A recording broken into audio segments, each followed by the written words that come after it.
qué se dedican? Bueno, en Uruguay a pagar cuentas, ¿no? Y comer, que es bastante caro. Gran profesión. Yo soy comunicador y publicista de hace muchos años, entonces hago asesorías en comunicación y demás, con lo cual logro pagar esas cuentas que digo y comer. Y aquello por lo que más me gusta vivir dentro de lo que sería una actividad de producir algo, es hacer historietas y cuentos. Sobre todo historietas. Bien. ¿Y vos, Ernesto? Yo hago canciones y las toco en público. Ahí va. Eso es lo que hago. Si uno empieza a crearse desde antes de nacer en esta cuestión de los paquetes genéticos y todo, vos tenés una abuela, Alba, que era amiga de Juan Ibarburu. Sí. Después te criaste en una casa donde había como 20.000 libros en las paredes. 25.000 libros llegaron a ver, sí. Te leíste unos cuantos de esos. Me leí unos cuantos, no todos. Unos cuantos, sí. Tus padres, dos personas muy metidas en la cultura. Sí, sí. Pensaba qué tipo de infancia da eso. ¿Qué tipo de infancia da tener un abuelo médico que te enseña sobre la ley de la gravedad cuando tenés 5 años y ahí descubrís y tirás tu primer chiste cuando rompes una taza? Es verdad, sí, sí.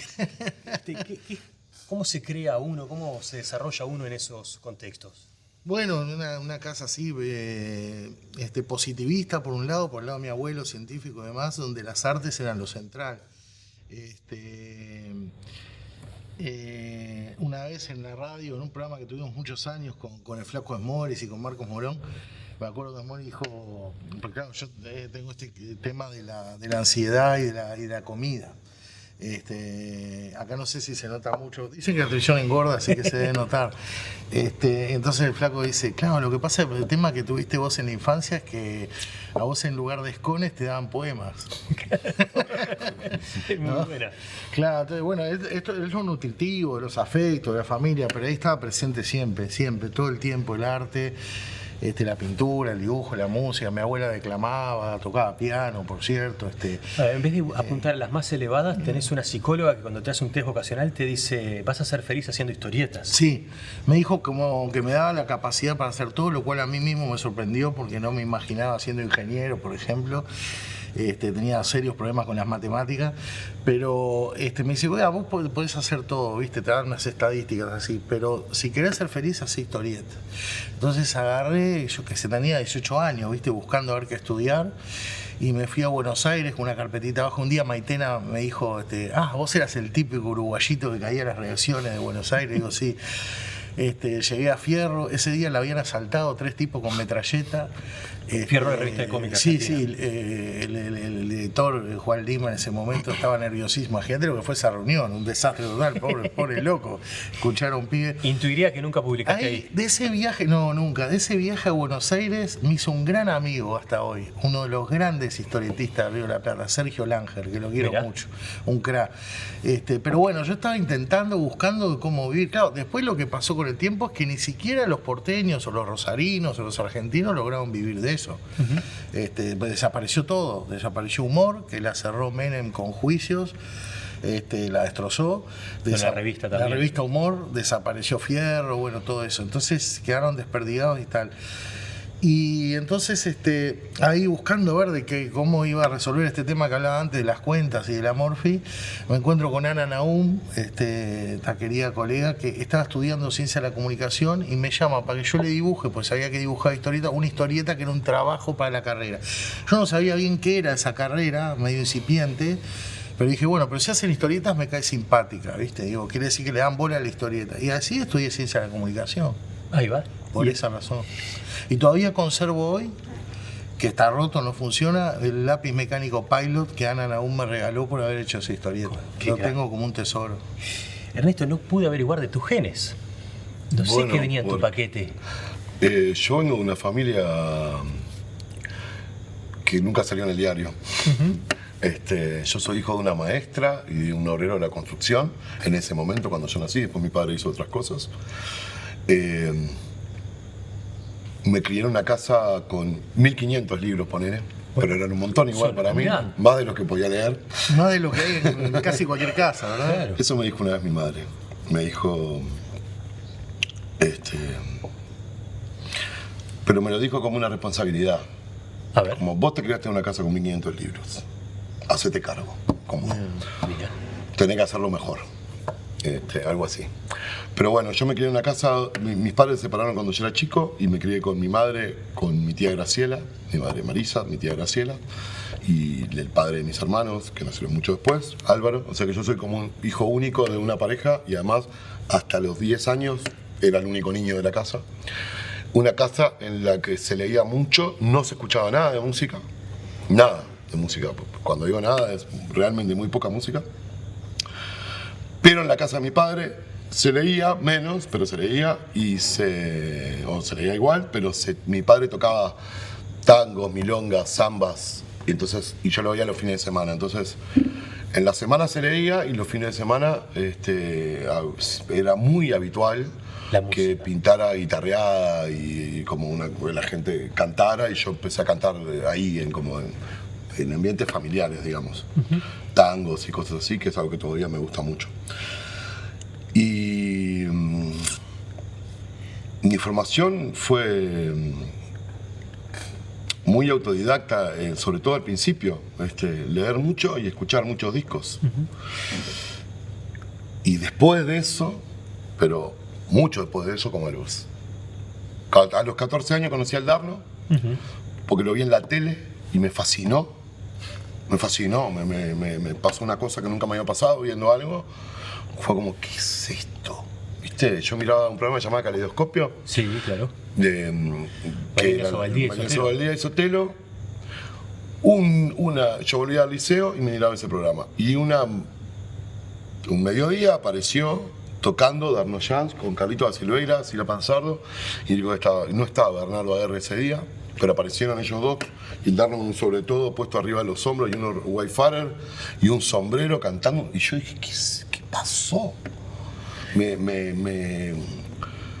Tocó algo muy hondo de mí, y ahí traté de averiguar quién era. Yo tenía siempre un VHS metido en el VHS, valga la redundancia, un cassette metido ahí para grabar cosas que me interesaban, lo grabé enseguida. Arriba, no miré ni que estaba arriba. Y grabé media canción, fue lo que llegué a grabar. Y me aprendí esa media canción. Yo ya estaba tocando la guitarra, mi padre me había regalado unos cuadernos con acordes de unas revistitas que llamaban para tocar. Pero entonces me aprendí media canción. Y no accedía a discos de Eduardo, no sé por qué. Y tampoco podía ir a verlo, mi familia, pregunté en mi casa, nadie lo registraba mucho. ¿Qué edad tenías más o menos, Ernesto? Yo ahí tenía 13. Al año siguiente... ¿Y te acordás qué fue lo que te sedujo? Porque estoy pensando que acercarse... El misterio. Había un misterio en él. Y era, la poesía y la música canción era increíble. Cantó Canción 2 de San Gregorio, que es una canción que yo sigo tocando ahora, y...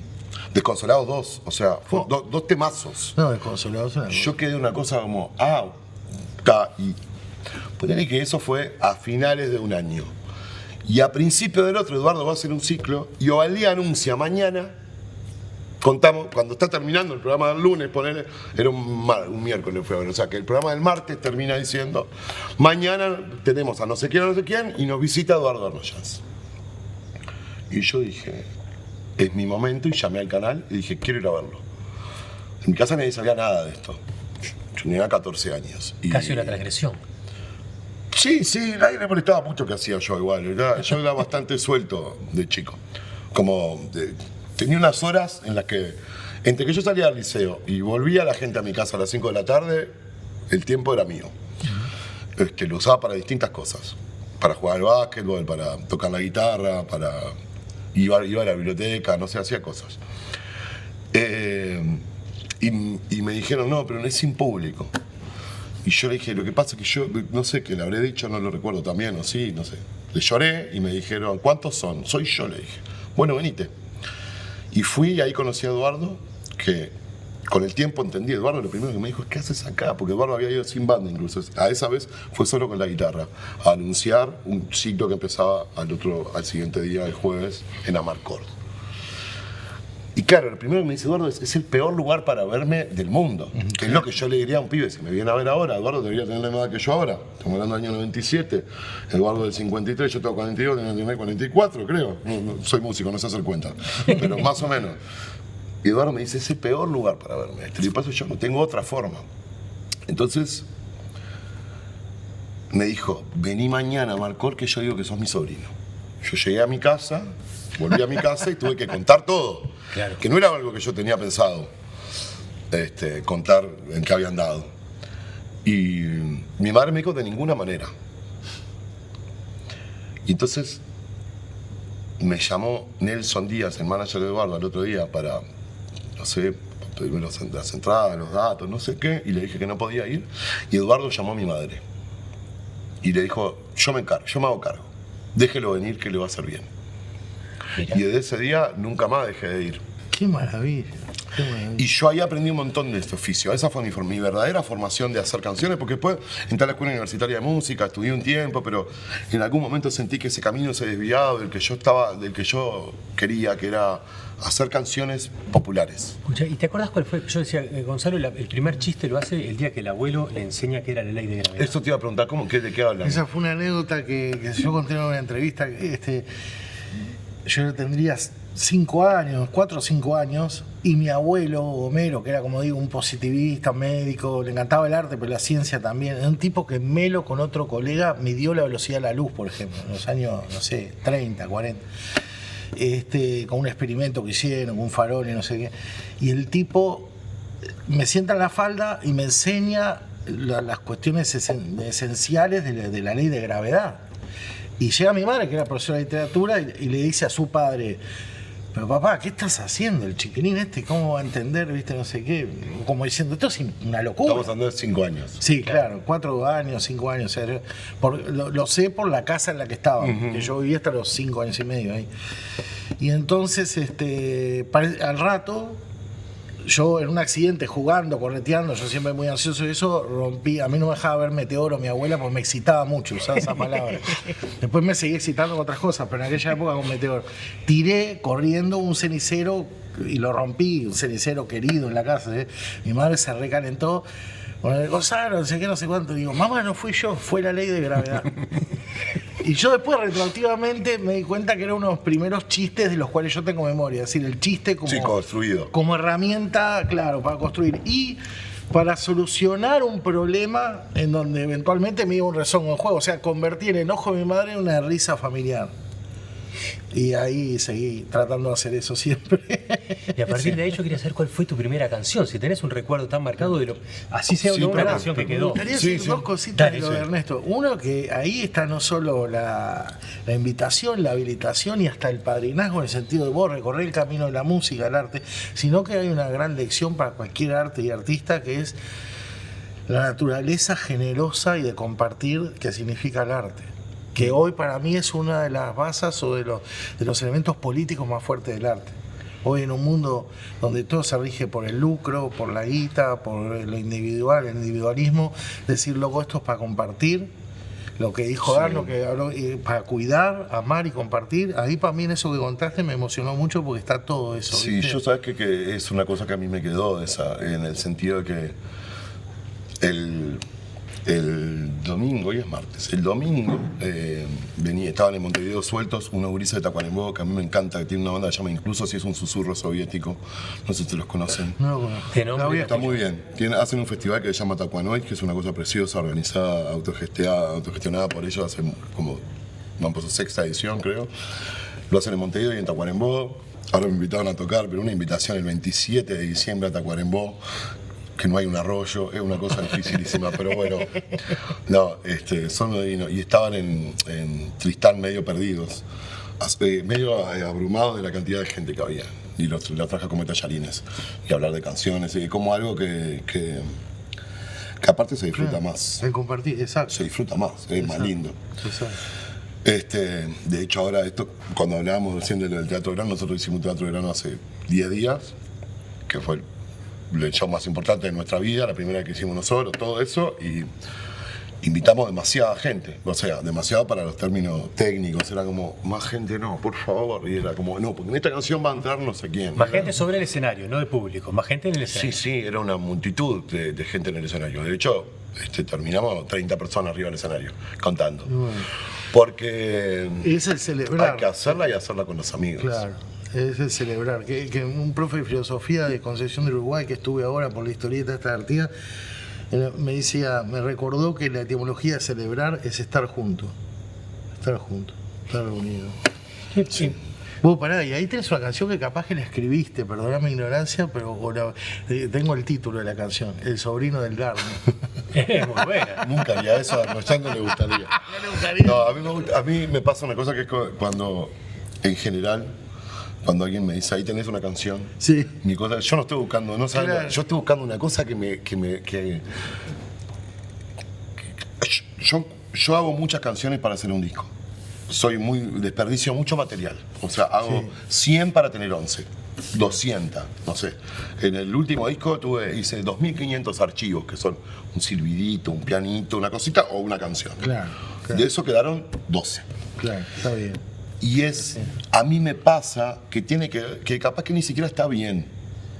Bueno, pero es tu manera de hacer. Sí, pero es la que me me hace feliz cuando la hago. Perfecto. Es como, Ahí está. yo cuando estoy haciendo, yo puedo plantarme en un disco y convocar a las personas que tengo que convocar para hacerlo cuando confío lo suficiente. Y esa confianza viene de haber descartado un montón. Entonces cuando encontrar una canción para mí es encontrar una cosa que me sacude, yo lo siento como si hubiera tocado un objeto embrujado en mi mente, ¿viste? Vengo así, hace 3 semanas que estoy dándole vueltas a algo, y en un momento algo hace como, me recorre un rayo y es, acá me voy a quedar. Lo siento inmediatamente. Es intuitivo, además. sí, total. Sí, Es físico también. sí. Sí. En el cuerpo te pasa eso. A mí me pasa que yo no ando buscando historias, no ando buscando ni títulos, nada. Por lo general ando buscando esa sensación. De millones de maneras llego de modos muy distintos a eso. Claro. Muy Es pocas así, veces es utilicé un elemento. Una vez, en una canción que está en el último disco, mi bajista, yo dije una frase y mi bajista me dijo, eso es una buena frase para una canción. Y yo le dije, no, Martín, yo no ando buscando frases, no es una cosa ingeniosa lo que ando buscando. Y al rato le dije, igual voy a tratar de hacer una canción con eso, y quedó Y preciosa. de repente un día te aparece, pero no en el Sí, momento que te lo claro, dice. nunca. Te lo tenés que apropiar y tiene que venir por otro lado, ¿verdad? Tiene que caer desde ese Sí, mismo... salir de esa fuente. y hacerme temblar. Sí, Eso sí. cuando trabajan con estas cosas, con algo que es creativo, y se van cumpliendo mojones, porque la primera vez que publicaste en Guambia con Marcos Morón, Sí. debe haber sido una felicidad, un cierto sentido de decir, opa, llegué. Sí, sí, ¿no? sí, sí, Y sí. publicaba la primera tira Mundo Farol. O cuando Una hacían cosa rarísima. los clásicos de la literatura universal en radio, transformados Sí. en relatos futboleros, y pasan la Divina Comedia en una catedral en Milán, redactada por ustedes, una locura. Sí. Eso de hacer sensaciones. Llegué al primer disco, hice mi primer teatro de verano, son sensaciones como de llegué, que deben ser muy de felicidad, supongo, en algún punto. Pero al mismo tiempo eso va corriendo la zanahoria, ¿no? Logré lo que me dijo la psicóloga. Estoy haciendo algo de historietas y vivo de eso. Pero ya una vez que publiqué quiero la siguiente. Hay algo ahí que se va corriendo, hay algo atrás de lo que se corre y que se busca. Bueno, eso es tan antiguo como lo que decía Platón del deseo, que después se malversó vulgarmente, que dice el deseo platónico como que querías estar con alguien, pero no satisfacerse carnalmente. No es eso el deseo platónico. De lo que hablaba Platón, que es el deseo, es que uno desea lo que no tiene. O sea, tengo el iPhone pipirulo, quiero el pipirulo 2. Ahora, chiquilín, quiero la Play 2. Papá, la Play 2, la tenés, quiero la Play 4. Un filósofo conocido dice, o amor pelacuñada. No, es decir, siempre el deseo es el corrimiento hacia lo que uno no tiene. Uno alcanzó algo eventualmente, me imagino yo, Ernesto, sintió eso que sintió, vibró, plasmó la canción. Bueno, ya está, eso está ahí de alguna manera, ya pertenece al mundo, ¿no? Sí. Pertenece a los demás, ya es como que no es tan de uno. Y uno está a la búsqueda de otras cosas y empieza con la duda, ¿volveré a crear? ¿Volverá a pasar algo? Esas son las neurosis de cada uno, no importa. Pero digo, y después aparece y es esa búsqueda de... ¿Cuánto te llevó darte cuenta que sí ibas a volver a crear con tu más mente? A mí me llevó como 3 discos. Creo que al cuarto disco, cuando volví, dije, esto, Claro. no te pongas más nervioso porque esto va a ser siempre. Claro. A la tercera vez que pasás por el capaz que no hay nada más acá, Claro, no lo capaz que esta sabés. fuente se secó, Eso no lo sabés. si trabajás está, Sí, es trabajo, ¿no? hay un oficio. Es trabajo, hay un oficio, no volver a hacer. Pero a la vez ese oficio se ve siempre interpelado porque no se puede rutinizar. No, Por pero- eso es tan difícil la cosa del empleo público y el arte, por ejemplo. Es decir, tenés que siempre estar... Hay una necesidad de riesgo. Sí. Si no hay una búsqueda que implica un riesgo, difícilmente se puede encontrar No, algo. eso sí. Pero sí, yo sé qué ventaja tuve, capaz, pero es por los oficios, porque un disco es un trabajo enorme. Yo hacía una historieta cada 15, tenía 18 años y publicábamos con Marco una historieta cada 15 días. Entonces, esas angustias estaban, pero no sé cuándo, pero en algún momento, después de 1 año, 2 años de publicar cada 15 días, De momento sabes que dentro de 15 días va a pasar. sabes que vas a tener la angustia de la hoja en blanco, pero que algo va a salir. Claro. Que algo va a salir. O sea, ahí te llegó lo del tercer disco que dice Ernesto. Claro, porque estaba obligado al cierre, viste, que tenemos muchas veces los historietistas Claro. o los que escribimos. Yo siempre trabajo sin, pero eso es una condición mía, que es como trabajar sin tiempo. Yo demoro, cada vez demoro más, de hecho. Me gustaría cada vez demorar menos y cada vez demoro más en hacer discos. Cada vez me cuesta más que me parezca valioso, Mirá, que me parezca algo que entregar, ¿viste? Porque además se publican 150.000 canciones por día. Nadie está no es necesaria la tuya. Si no tiene algo, si de verdad no estás trayendo, Claro. no estás tirando leña al fuego de la existencia, mejor quedarse callado. Ahora, y cuando armás un teatro de verano, que repasás 20 años de carrera y ves el lote de canciones que hiciste, y ves que la gente las canta. A mí me pasó con mucha gente en el público que de repente decíamos, ¿vos te habías dado cuenta de todas las canciones de T que conocías? Y como mucha gente sorprendida de que eran un montón. Bueno, es que es la primera vez que la presentamos ¿Cómo se ve como la un perspectiva? cuerpo. No sé, pasó hace muy poco, yo todavía estoy tratando de domar este toro, ¿viste? Porque también me pasó que en lo concreto esto lo produjimos nosotros, entonces estuve 3 meses diciendo a todo después del teatro de verano. A las personas y a mí mismo. Yo me separé y me mudé cuando estaba empezando el trabajo del teatro de verano. Medio que en la mitad, pero cuando estaba empezando la parte pública del trabajo. O sea, salir a hacer nota, anunciar el show, todo eso. Y fue como cuando, no sé, tuve 10 días para armarme la casa. Tengo una hija, entonces en mi casa no podía hacer un colchón y una olla como podría haber hecho si no tuviera una hija. Yo no quería que Nina pidiera eso, entonces armé rápido la casa y a los 14 días de eso miré lo que me faltaba hacer, hice lo que era más necesario, ya estaba todo lo suficiente para estar tranquilo ahí con Nina, pero me faltaban un montón de cosas.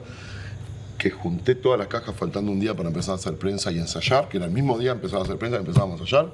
Junté todas las cajas, las puse donde va a ser mi estudio, en un altillo que tengo. Y cerré la puerta y dije, nos vemos después del teatro de verano. Eso fue un sábado, tocamos un sábado el teatro de verano. El martes la vida me hizo así. Y estoy encontrándome con con un montón de cosas juntas. Primero con un montón de amor desmesurado, pero yo también soy desmesurado en la entrega a mi obra. Entonces tiene sentido que genere desmesura. Uno da lo que recibe. qué lindo eso, qué hermoso romanticismo. claro. Romanticismo. Pero sí, yo entrego así. Y después también un montón yo hoy vengo, ustedes saben que llegué tarde hoy porque me olvidé. Iba a que comentar algo, estaba viendo cómo hacer el chiste y me agarraste de mano. Porque estabas hablando de eso y hoy llegaste tarde, pero estaba Sí, pero porque estaba, por ejemplo, Tuviste- dejé la música de una película que estaba haciéndola hace 20 días, le dije a Mariano Gallardo Pane, con el que estoy trabajando, le dije, Mariano, termino acá los últimos 20 días del teatro, no estoy, reenganchamos ahora, recién hoy logramos reenganchar, nos recopamos de vuelta, me olvidé que tenía esto. Y estábamos hablando de esto con Mariano, uno no le puede pedir a la música una felicidad por fuera de la musical. Es decir, tu felicidad doméstica te la ganás vos. La música te devolverá felicidades musicales. Te devolverá a estar en el escenario siendo feliz. Yo el sábado pasado, no, el sábado anterior, fui feliz en el escenario. Fui feliz capaz que como nunca. Siempre soy feliz, pero digo, capaz que fui más feliz que nunca. Estaban todos mis amigos, fue una cosa cumbre. Salió Ernesto, como en mi sueño. Qué lindo escucharte decir eso, no sé el bien que me haces. Porque yo estoy todo el tiempo buscando, como soy tan feliz haciendo arte, haciendo historietas, escribiendo, y a veces soy muy feliz, a veces pienso en la loca idea que no funciona, y lo Sí. sigo pensando a los 53 años, ingenuamente, de que puedo ahorrar un poquito esa felicidad e invertirla en una especie de cuenta bancaria del alma Sí. y tomar... Un poco da. Un poquito Un sí. poco da. Un poquito poco así, pero no se le puede... La doméstica se consigue en casa. ¿Vieron? Pedro Saborido, el guionista, Sí. junto con Capusotto, el tipo dice que sacó un libro sobre la felicidad hace poco, y él dice que hay un problema, y es que queremos administrar la felicidad. Queremos guardar partecitas para otro momento. Claro, la que nos dure. felicidad es cuando sucede.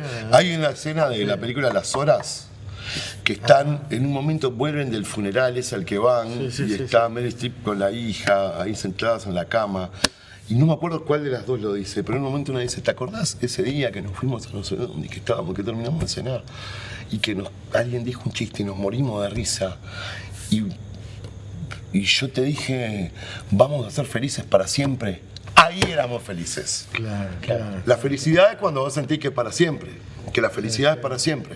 Ese es el momento que estás feliz. Claro. Yo igual creo que hay una de base y que se pelea en el territorio donde se viva. En la música se pelea entregándose a la música, entregándose al temor, entregándose al misterio, y la devolución es encontraste algo redentor. Y eso da, primero te da una felicidad en el momento de soledad en el que lo componés, después te da una felicidad cuando se lo mostrás a un amigo que pasa por tu casa y le decís, la escuchá y le ves la cara, después cuando la escucha alguien y te dice algo, después cuando la cantan 3.000 personas, son distintos estadios de esa felicidad, pero esa funciona ahí.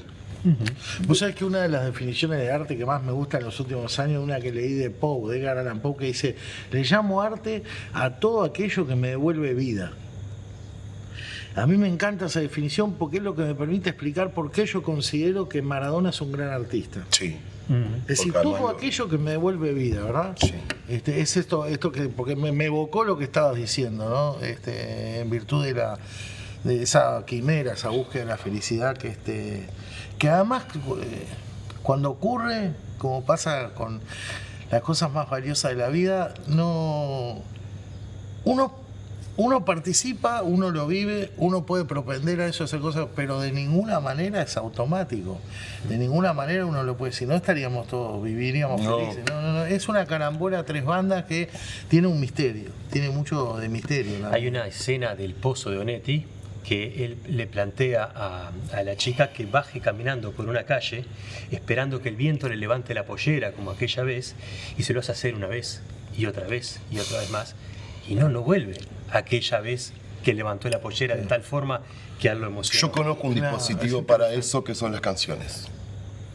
Vos podés volver a ser feliz porque no hay nada más evocador que una canción. A mí, capaz que me gustan más los libros que las canciones, pero que no es verdad. Pero ninguna cosa evoca más. Bueno, los olores. Está bien. ¿Viste? Vos volvés ahí. Vos sabés que, mira, ahora que mencionaste a Arnoyan, yo, por ejemplo, tengo como uno de los recuerdos más felices de mi vida una siesta en mi cuarto, no de dormir, siesta de tirarse Sí. con un amigo en la adolescencia, mirando el árbol que se veía por la ventana y escuchando a Arnoyan, descubriendo a Arnoyan. Me nos voló la cabeza el Trigo de la Luna, primera vez que lo oíamos y lo escuchamos una y otra vez, días y días enteros. Con el Trigo de la Luna entraste, yo también. Sí. Fue el día que fui al primer Ahí show, está me desconsolado. regalaron, me regalaron ese cassette. Y no lo podíamos creer, era algo nunca oído, nunca visto, una cosa impresionante. Fui muy feliz. Y yo ahora, cuando en Spotify, donde sea, escucho ese disco, que lo vuelvo a escuchar, y lo disfruto de muchas maneras, muy distinto, es como si yo viera una foto de aquel momento de la felicidad. Es una evocación, pero naturalmente no falta vivo tu con la amigo. misma intensidad. Y sí, posiblemente. Yo cuando Está me en refiero a Francia, las canciones en vivo, y cuando vayan, miren un árbol y Vamos pongan a el escuchar. disco. Sí, eso. Vos decís, Digo, hay una cosa pero de- no va a pasar como lo de la pollera de Onetti. esto que dice No, Álvaro. no necesariamente, porque ahí hay una cosa mágica que pasa con las canciones, que por eso yo le dediqué mi vida a esto. Es un artefacto, yo creo que la canción es el artefacto cultural perfecto. No pesa, no ocupa espacio, puede guardar lo que quieras. Esto lo he dicho muchas veces, hasta el atasgo, pero la cultura romaní, todos los gitanos se salvó en un cancionero que se cantaba de madre a hijo. Se salvó en la cuna cantando. No quedó un papel de eso.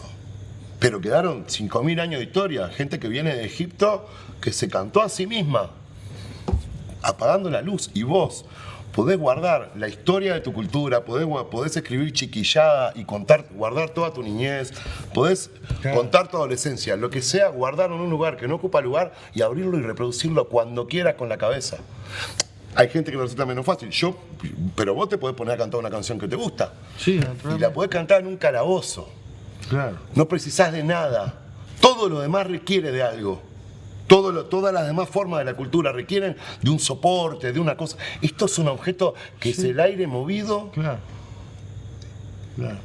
Un músico, un tipo canta, mueve el aire, ese aire te mueve la oreja y se te imprime. Sí. Es un milagro. Claro. Es un milagro. Y yo qué sé, a eso le tenés que sumar la experiencia colectiva de eso. Es ir y cantarlo en una cosa donde están todos. Yo ayer participé de una conversación con un grupo de amigos. Te agrego una cosita de eso. Nietzsche dice que el verdadero arte son las fiestas populares. Y que todas las otras cosas, estos dispositivos, un cuadrito, un libro, que sea, son como ecos de esas fiestas populares donde estuvimos todos juntos celebrando, por ejemplo, algo musical. Sí, eso. Y en eso nos podemos juntar un montón a ver una película. Pero no es lo mismo que ir a cantar Let It Be. ¿Entendés? Hay una cosa en el estribillo, en la música popular, hay una cosa de... Hay un momento en que todos cantamos lo mismo. Yo el otro día ayer participé de una discusión con un par de amigos, intercambiamos sobre el acontecimiento de esto, de qué está pasando con los fundamentalistas del aire acondicionado, donde ya el Indio Solari no está. Entonces por un lado decíamos, es raro esto, y por otro lado era... No sé, porque hay un poder en 50.000 tipos cantando las canciones que te defienden de vos mismo.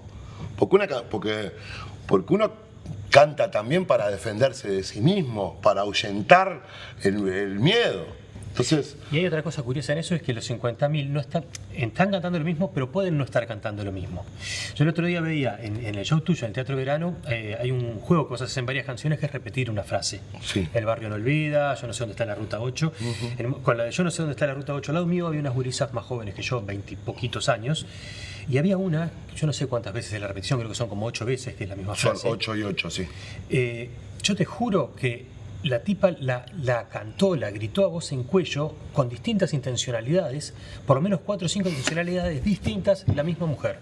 Desde el yo no sé dónde está la ruta 8 como curiosidad, como enojo, como sentimiento colectivo. Entonces, sí, somos toda una voz cantando lo mismo, pero al mismo tiempo no. Sí, bueno. Es la emoción de cada uno. Sí, bueno, porque eso es cuando... Es feo que lo diga así, pero cuando está bien hecha, y por eso descarto tanto, cuando encuentro una que hace eso, me la quedo. Son las que me guardo, las que habilitan ese misterio de cargar la voz. De hecho, esa es una canción que es muy particular porque tiene un solo verso. Una canción que solo dice eso hasta el estribillo. La estrofa solo dice yo no sé dónde va la ruta 8. Es una cosa que soñé, una escena de persecución. Traté de describir eso, no podía, se la mandé a un amigo, me la devolvió corregida. La única que me gustaba era esa frase, y Luis Belagamba, que vos lo conocés, el ilustrador, me dijo un día, si ese es el único verso que te gusta, ¿por qué tiene otros? Qué buen criterio de y le dije, bueno, no es una canción con un solo verso. Y lo probé y que era perfecto. Porque además da la sensación de la persecución policial. Solo dice eso, yo no sé dónde va la ruta 8, yo no sé dónde va la ruta 8. Te empieza a perseguir, hay una cosa que genera sola hay una cosa de Bonnie and Clyde para mí, que no está, esto es un secreto, pero digo, esa canción originalmente era eso, era una persecución policial grabada con handy, una cosa así, que se transformó solo en eso. Y después podés poner lo que quieras, cuanto menos. Yo siempre sostengo que el estribillo perfecto tiene una palabra. El estribillo perfecto es una palabra. Ahí va. Solo una. Pero tiene que tener una palabra, no tiene que ser una melodía. Tiene que ser una palabra. Como Heroin, por ejemplo. Claro. Cosas así. Claro.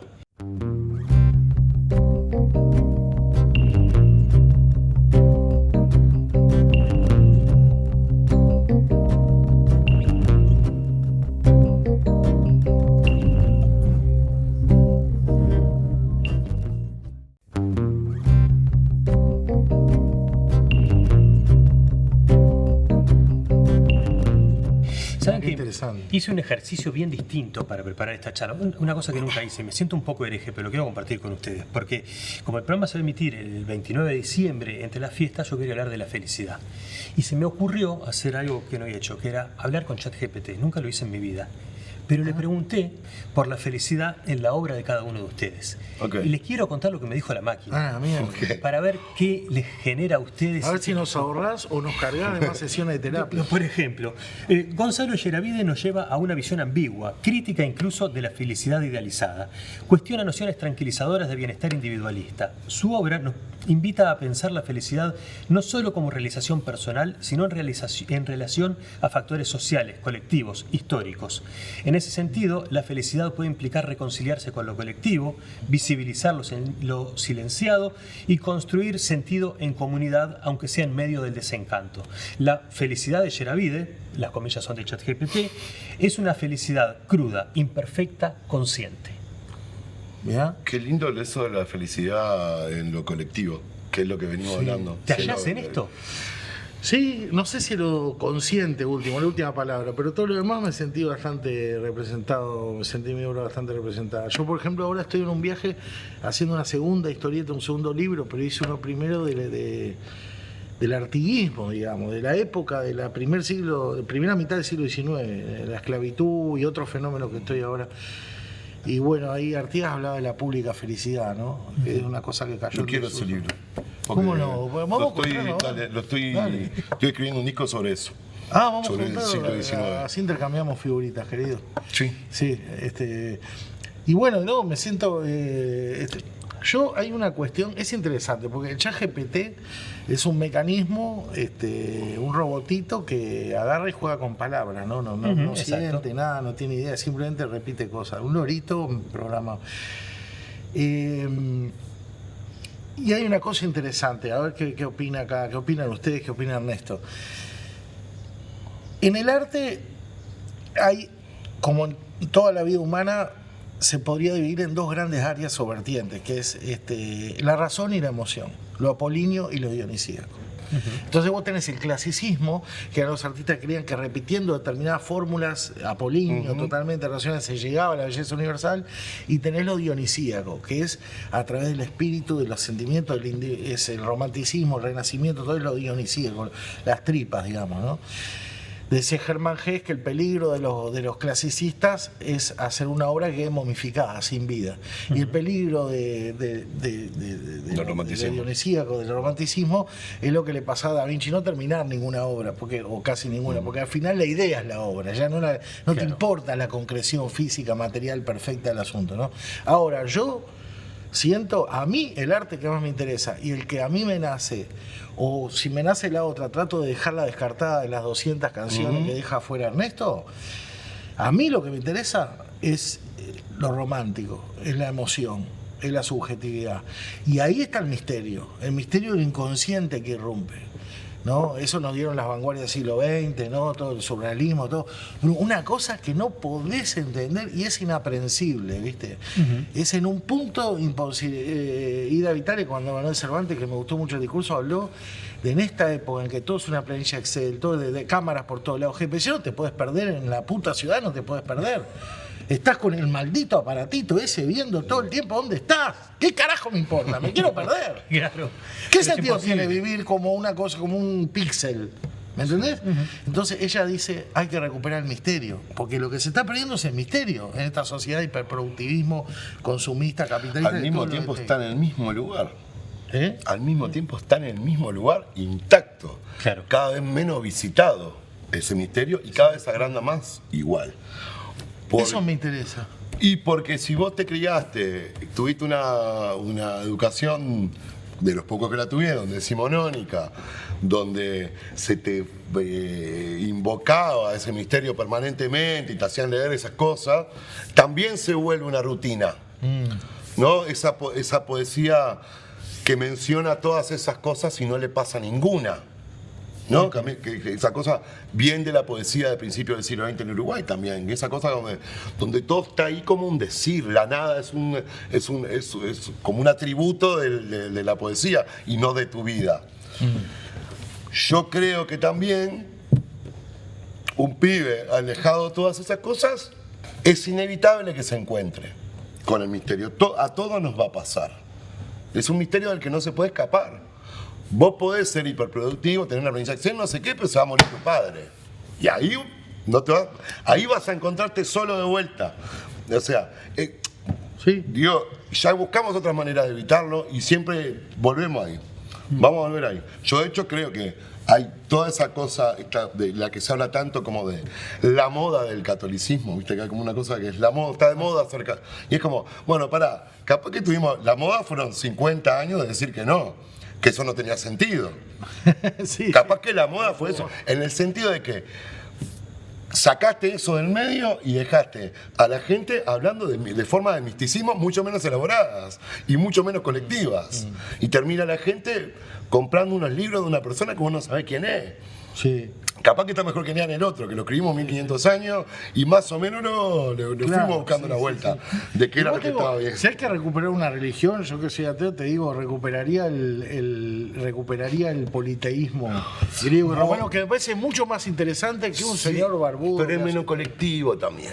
Hay un algo Claro, en lo que el... pasa es que se perdió. Hay un algo en servir al mismo amo. Lo digo yo que No, no lo que pasa es que en el medio- que no fui bautizado. Soy hijo, yo me llamo Ernesto Vladimir. En el Soy un medio- hijo del partido. Claro, O sea, en el medio hubo un Trump, Claro. un emperador romano que dijo, me conviene más un solo Dios. Un tema de poder. ¿no? yo creo que es Y una ahí liquidó lectura todo que lo- es una lectura que no voy a decir yo qué lecturas son valiosas y cuáles no. Me parece valiosa a mí, la tuya. Lo que digo también es que hay una cosa inevitable. Yo en el último tiempo, de casualidad, hace un par de años, llegué en una conversación con alguien al Padre Nuestro.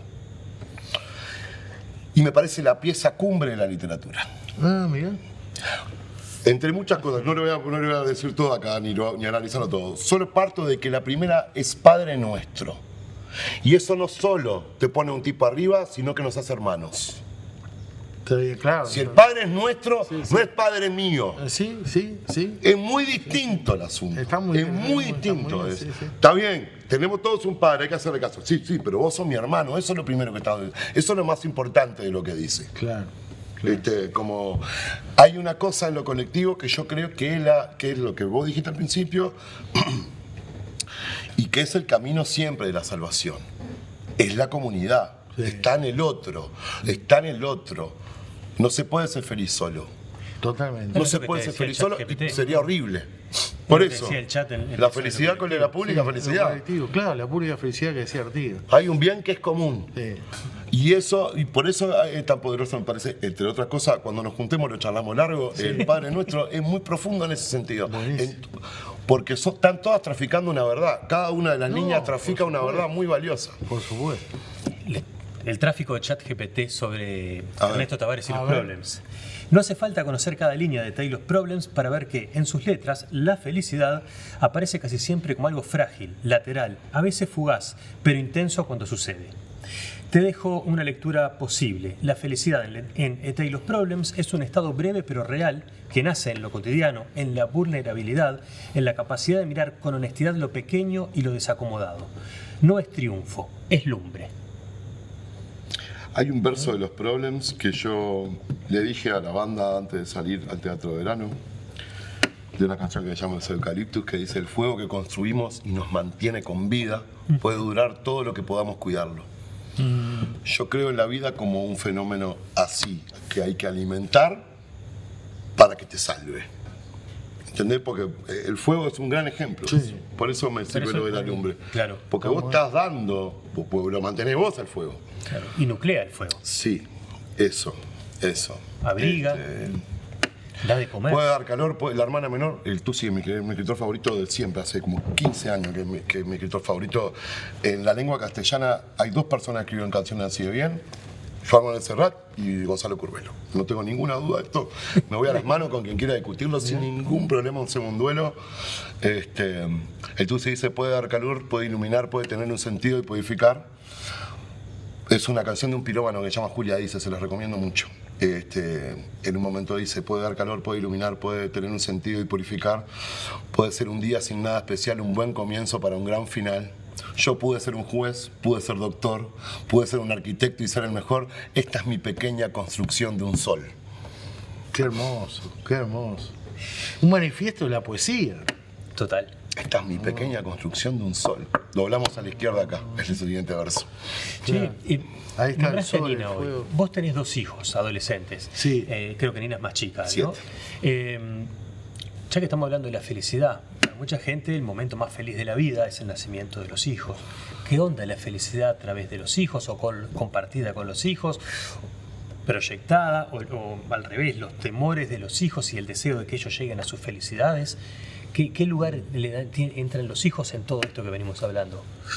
Bueno, Cambié de frente. no, lo que pasa es que ahí hay una cosa que es el amor y la felicidad, que están muy unidos, muy unidos. Sí. Se ayudan mutuamente, ¿no? Como emociones. Esas son palabritas, que es lo que trabaja Ernesto y lo que trabajo yo y vos. Y sabemos que las palabritas son los cajoncitos los cuales están totalmente sobrepasados por la vida y por la muerte y todo lo que pasa. Pero dentro de esas palabritas, felicidad, amor, lo que me evoca es, digo, mis hijos, es como que yo siento que gané la lotería 2 veces, tipo, tengo 2 pibes que son unos cracks.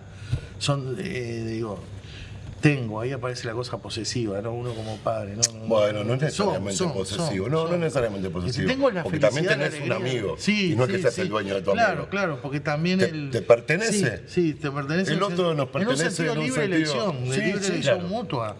Y además porque tenés uno adentro. Sí. Que es tuyo, Sí. que construiste vos. Sí. Se pertenece. Sí, y un amigo, yo qué sé, un amigo como un amor, como un hijo, uno tiene una construcción simbólica de ese y tiene un Sí. muñeco adentro Sí, sí. de ese otro que uno, el otro ni siquiera tiene que responder a eso. Por eso uno sigue hablando, como nos explicaba Sheffield, sigue hablando con sus padres después de muertos, ¿no? Su padre o su madre, porque está ahí esa entidad. Yo soy, para mí Es la una paternidad maravilla. me dio una forma de la felicidad desconocida. A mí me... ¿Vieron que Giordano Bruno, cuando en la carta donde dice que descubrió que el universo es infinito? No sé si la leyeron alguna vez. En esa carta Giordano Bruno dice que él estaba durmiendo bajo un árbol y soñó que caminaba hasta el borde. Pensemos que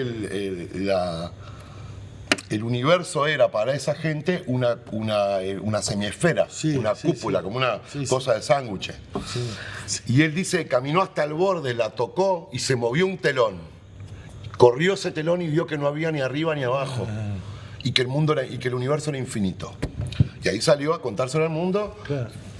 Y pelearse religiosamente con las personas diciendo, mi Dios es más grande que el tuyo, si el tuyo es un mundo finito, es más chico que el mío, Claro, que es un universo infinito. Fue como la rajadura de la escenografía Sí, de Truman Show. claro. ¿no? Claro. Yo siento que cuando apareció Nina se me corrió un telón de la capacidad de amar y de la capacidad de ser feliz. Como una cosa de... Se me abrió un espacio. Qué va. Que no solo cuando nació. Yo creo que el momento más feliz con Nina no fue el nacimiento. De hecho, creo que va siendo. Hasta que me deje dar bola. El otro día un taxista en Buenos Aires me dijo, veníamos hablando de su hija y de la mía. También dice, ¿pero cuánto tiene tu hija? 7. Le digo, no estábamos hablando de lo mismo. Él tenía una hija de 14. Me dice, 7, vos todavía tenés capa. Quédate tranquilo. Vos todavía tenés capa, me dijo. Claro. No, yo te digo después cuando se pone... Cuando se te cae la capa. Sí, claro, cuando sos... Y me dijo, después vas a ser Pero un viste- pelotudo Sí. hasta que otro pelotudo le rompa el corazón y va a pensar que era mi viejo. Es muy buena. Pero sí, viste que empieza a pasar, van creciendo. Y a mí hay una cosa que ya me pasó hace rato y me sigue pasando, que es que, por una cosa, se habla con el niño, viste, así, yo siempre trato de una cosa de igualdad humana, ¿no? Igualdad humana, así, intelectual y emocional, intentando, como ese abuelo que tuve que me explicaba la ley de gravedad, a pesar de, así, viste. A veces capaz por un error decir un exceso, pero bueno, prefiero eso a la falta de, o a la cosa de, ay, porque es un chiquito, no sé qué, toda esa pavada.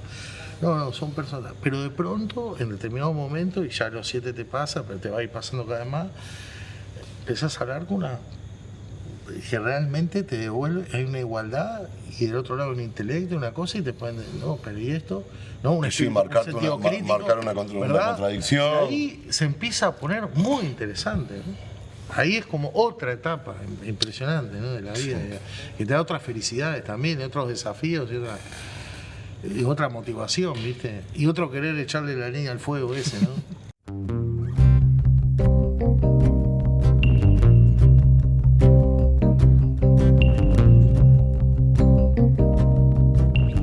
Bueno, momento de regalos. Y este es para ti. Muchas gracias. Te voy a pedir que cuando lo saques se lo muestres allá a Qué lindo a papel. Marquitos. Sí. Miren también el sobre, qué bonito. El sobre está bonito. La idea es que... Parece una hoja tabaré. Sí. Hay algo. Tenés razón. Ah, lindo libro. Y elegido por motivos obvios, seguramente ya lo leíste o conocés mucho el material que hay adentro de ese libro que se llama No lo leí, Surcidor. ¿sabes? ¿No? No, leo pocos libros de música.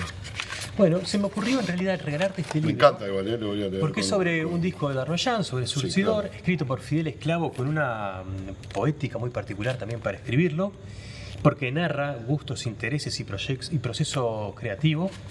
Me pareció que ahí había algo que te iba a conectar con un afecto que era el tuyo por Eduardo. Sí, muchas gracias. No sé si lo mostré. Ahí va, y ahí se lo mostrás a Marquito. Mientras tanto, yo por abajo le voy pasando a muchas Gonzalo gracias.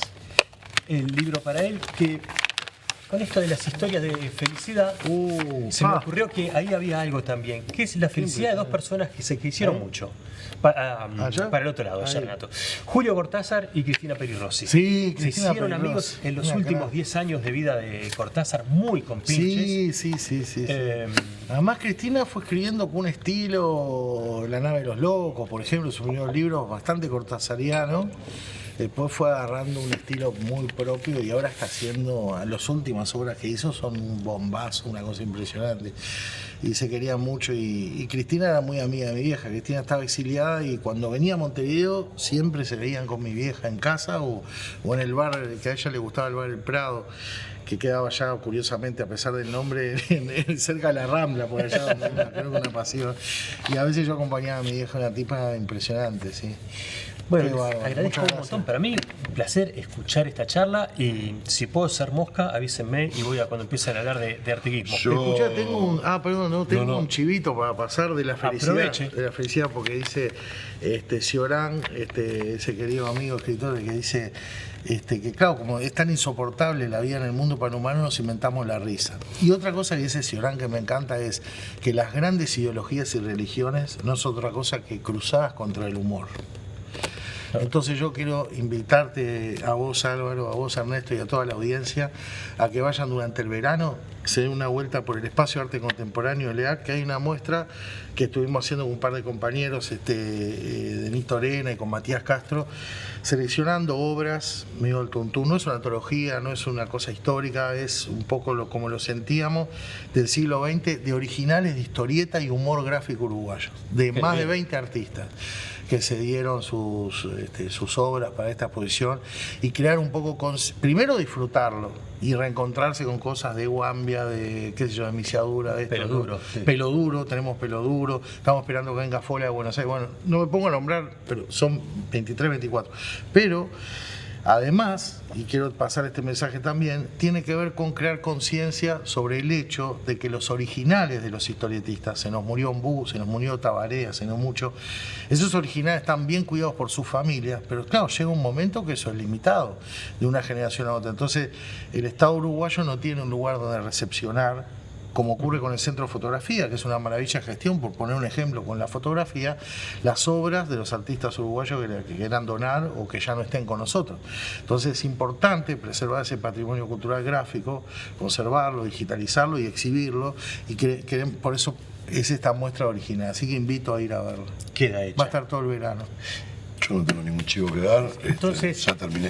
Los invito a ir para aquella oscuridad, pero vamos atrás de Ernesto, que es la lumbre. ¿Te parece? Muy bien, sí.